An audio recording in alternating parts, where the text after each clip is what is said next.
ભાવનગર મહાનગરપાલિકાના કમિશનર ફુલસિર વિસ્તારમાં TP scheme 2માં આવેલા શોપિંગ સેન્ટરમાં રિઝર્વ પ્લોટની ચકાસણી કરવા માટે પહોંચ્યા હતા ત્યારે માપણી કરતા તેમની જમીનમાં ખાનગી કંપની મોબાઈલનો ટાવર ઊભો કર્યો હોવાનું સામે આવ્યું હતું, જેને પગલે ખાનગી કંપની સાથે અને મહાનગરપાલિકામાં તપાસ કરતા કોઈ કરાર નહીં થયો હોવાનું પણ જાણવા મળ્યું હતું।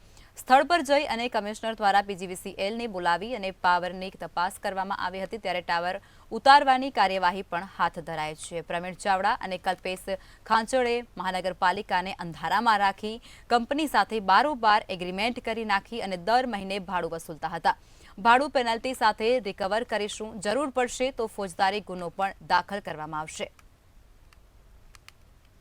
જે ચિત્રા ફુલસરમાં મહાદેવનગરમાં આપણી શાળા આવેલી છે, શાળાની બાજુમાં મહાનગરપાલિકાનો રિઝર્વેશનનો એટલે કે કોમર્શિયલ હેતુ માટેનો રિઝર્વેશનનો પ્લોટ આવેલો છે।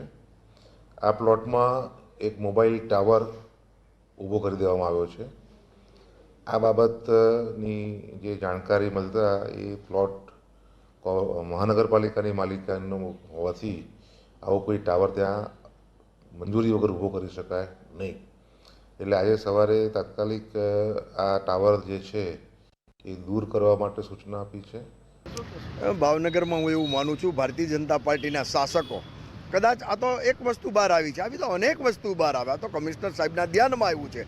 પરબાડા ભાડા ખાતા હોય અને મિસઅન્ડરસ્ટેન્ડિંગ કદાચ થઈ હોય ના તો હોય, પણ ભાવનગરના શાસકો કોર્પોરેશન જગ્યામાં આ નહીં પણ અનેક જગ્યાએ હું તમને કહું બાંધકામ પણ થઈ ગયા છે, એ ભારતીય જનતા પાર્ટીના શાસકોએ કરેલા, છતાં કમિશનરની સૂઝબૂછના કારણે આ એક પકડાણું છે। હજી અનેક બાકી છે, હજી ધીરજ રાખો, ઘણું બધું બાકી છે।